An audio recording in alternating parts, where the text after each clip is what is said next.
But more on the markets with our next guest. Our market master of the morning is Devina Mehra, founder, chairperson and managing director at First Global. Devina, great to see you in the new year. First of all, wishes and greetings for a very happy, healthy and, of course, wealthy and prosperous new year as well. So let's start right there. You know, the interesting factor is that as we were collecting a lot of the opinion as 2024 was rounding up, for the first time in many years, people were really tempering expectations. Even the poll that we did a street viewer street poll that said that, expect maybe just high single digit to low double digit returns in 2025. Do you share that sense of cautious optimism, if I could call it that? And wish you and your viewers also a very happy new year. May it be a blessed year for everyone. So coming to the one-year expectations, I have never given a one-year picture either in January or at Diwali time. And I recently wrote an article precisely on this, that what you should do with one-year projections. First of all, you should see what people said a year ago, 2 years ago, 3 years ago, because Bloomberg actually did a study which went back 25 years and all the big names in the world. So all the Goldman Sachs and the Merrill Lynch's and HSBC or Deutsche Bank or Citicorp and all the people listen to very carefully that they have a hold on what's going to happen. And the projections were off on the average by 15% points. So if somebody said the market will be up 10%, it could be up 25 or it could be down 5. And everybody clusters together because it's easy when everyone is wrong together. So I mean, so that should tell you what to do with one-year projections, because that's in a category called objective ignorance, as Daniel Kahneman calls it. That is not just a thing you don't know, but you cannot know.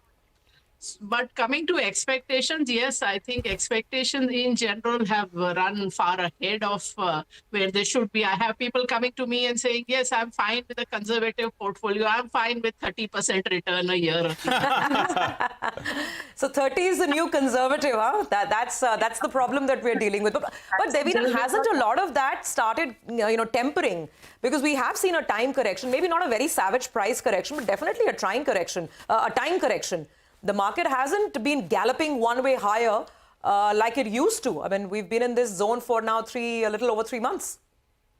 Yeah, I mean, as you should be. If you go back again 18 years, if you look every year, there have been only 3 or 4 years where we haven't had a double-digit correction. So in 2023 also, we did not have it. So you can say after 2 years, you saw just in the double-digit category. So it was not something which is unexpected if you are really an observer of the markets and really look at data. So we had been expecting this. Of course, we bought hedges in the middle, but the market continued to run up. So we were cautious in March. We were cautious in June before the election results. But we did not go into cash. We bought hedges. So this year we've spent some money on hedges, but that's like, we didn't get used in a sense, but that's like buying health insurance and not getting hospitalized. I don't think it was a waste, but this was not something we were not expecting. As far as the situation now is concerned, I think if you have made money in very frothy areas, time to move to a steadier, more conservative portfolio, because I don't still see a big risk in the mainstream larger stocks, which is not to say that the market can't go down another 5%, it may, but I'm saying I don't see a big risk of a crash, because that comes when you're way out on the return trend line and you are still not there, primarily because 2010 to 20 was a very bad decade for the market. You didn't even make anything more than fixed deposit returns for a whole decade. And that's why you had this bull run. I mean, from, I think, the COVID lows, the Nifty is up something like 220% and the 500 is up some 270%. So we've had a great run, but I don't think you are still in that territory where you will we're looking at a crash. The small cap, micro cap, that category is different, because again, people with a very who are very new to the market don't know that in every bull run, some of these stocks that run and then there is a correction or crash or whatever in the next uptrend, it's not the same stocks that go up in general. So, keep that in mind. So, as I said, if you made the profits, or even if you haven't, get out of the frothy areas and get into more conservative portfolio, steadier portfolio, and properly risk managed. Devina, in the past, you've highlighted how banks, despite being a consensus overweight, hasn't really given oversized returns to investors, they have largely underperformed. Now going into 2025, what's the call on the banking and financial sector? And pharma seems to be a big overweight for you. Yes, pharma has been an overweight since, I think, first or second quarter of 2023. And again, pharma had a poor run prior to that for many years, which created the room for this up move. And so we continue to be overweight pharma. Of course, in the next 10 days or so, we will be doing a quarterly rebalance. So, but we are still overweight pharma. We are overweight auto components and IT. These would be our overweights. Capital goods, industrial machinery, which we were overweight for 3 years, unlike most fund managers who discovered it in 2023. We were overweight from 21. Now we are underweight. So that is the picture as far as pharma is concerned. And what was your other question? Sorry, banks. Said on Banks. I think is what we. Banks. I think Devina, if I remember correctly, you have been underweight banks, right? Yes, we have been almost always underweight banks since we started the PMS almost 5 years now, as someone was saying, you repeat this in every interview of yours, that I am a nervous investor in banks and lenders. And the primary reason is that that's a thing that's an area which always gives negative surprises. And if you look at from 2020, in the past 5 years, it has underperformed every single year except 2022. And 2022 was the only year where we were market weight to slightly overweight on banks. Otherwise, we are almost always underweight. And if it wasn't the biggest weight in the index, probably I would love not to look at it. But even last year, if you see, the Nifty is up more than 10%. Of course, the broader indices are up even more, and Bank Nifty is up 5 and odd.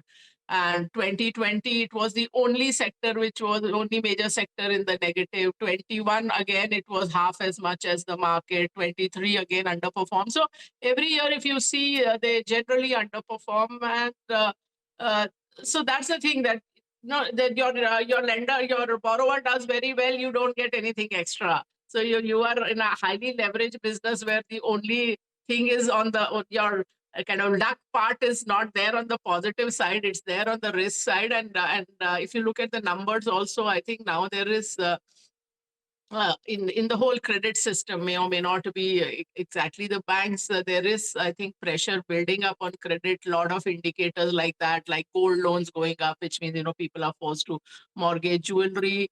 And then this is something I heard Mr. K.V. Kamath saying, and that was a light bulb moment for me, that if you look at the two sides, that if you look at all the losses that are made, let us say in the F&O market, which is, I think, something of the order of 1.5 lakh crores, and that's likely mostly funded through these unsecured credit. And of course, there's issues on the deposit side also. So, and also remember, theoretically, also bank margins go up when interest rates go up, which is when the loans get repriced immediately and the deposits, the interest rate goes up for slowly. So now you're again not on the right side of the cycle there. So those are all the concerns. I mean, it may be a market perform, I think, at best, banks. But Devina, so, kudos on the pharma call, because actually if there's something that's worked really well in the last year, is actually pharma and healthcare. They have been the best performing indices. But I'm coming back to your point. You're saying stay away or, clear a bit of the froth in your portfolio. It's time to get a little conservative. Now, how else do you do that? Banks, you sort of outline some of the concerns that you have. Healthcare, you're overweight on. But how else do you take that conservative stance? When FMCG, we've been discussing this whole problem of anemic growth, for instance. And wherever there is growth, one can argue valuations are maybe still elevated. I mean, whether you're looking at jewelry stocks, you're looking at a Trent, etc. So how else do you get conservative, and which is the frothy part of the market where narratives are still strong, but you still see some froth? I mean, whether it's EMS or renewables, EV, the narratives are going very strong. But are you concerned about the prices? Yeah, I mean, we don't generally go to those kind of frothy areas. If you look at, for example, there were a lot of defense funds that came out in the first half of 2024, and they have underperformed. So I always say that one, easy thumb rule is to know where froth is to look at the areas where the new fund offerings are coming, because that's normally when that theme has matured and is close to the peak is going to likely fall from there. So be concerned about that. If you are in micro caps or stocks generally below, let us say 5,000 crore market cap, that's an area where risk management is very hard. So if those stocks fall, your stop losses don't work because they just keep falling. And also there is no hedge available because the only liquid hedge is on the Nifty and on the Nifty put, and then that doesn't move with the small cap. So that's like some easily identifiable area. Any new area that's coming up, if you want to have an exposure, have some exposure, but that should be a small portion of your portfolio, because companies with no history are inherently risky. And also remember that even if a company is doing well in a particular, if they've created a space, if they've created a business where none existed, if it's very attractive, that will draw in more players, so more competition, pressure on margins, etc. So, all those things also are there. So be careful. FMCG, yes, I mean, we've been watching for the last few months, and we have increased exposure in the middle of the year. But that story has been stalling. I mean, I'd seen, of course, the consumption slowdown has not come in the last 2 quarters. If you look at financial year 23-24, and you look at the GDP number, the private consumption number was at a 21-year low or something. So, I mean, people started looking at it only when the market started correcting. Yeah. But the problem is that the inflation has been a little more persistent than I thought. I thought good monsoon now, food prices might go down, and therefore that will be a relief for the FMCG. But then, palm oil prices, everything has been quite strong. So, but I think, I mean, FMCG is probably somewhere in the bottom area now. It may not be the standout performer, but it's not looking too bad either. Okay, so, perhaps something on your radar. And let's see, we'll take that up in our next conversation. But thank you so much for joining in. Once again, wish you a fantastic 2025 and look forward to more conversations.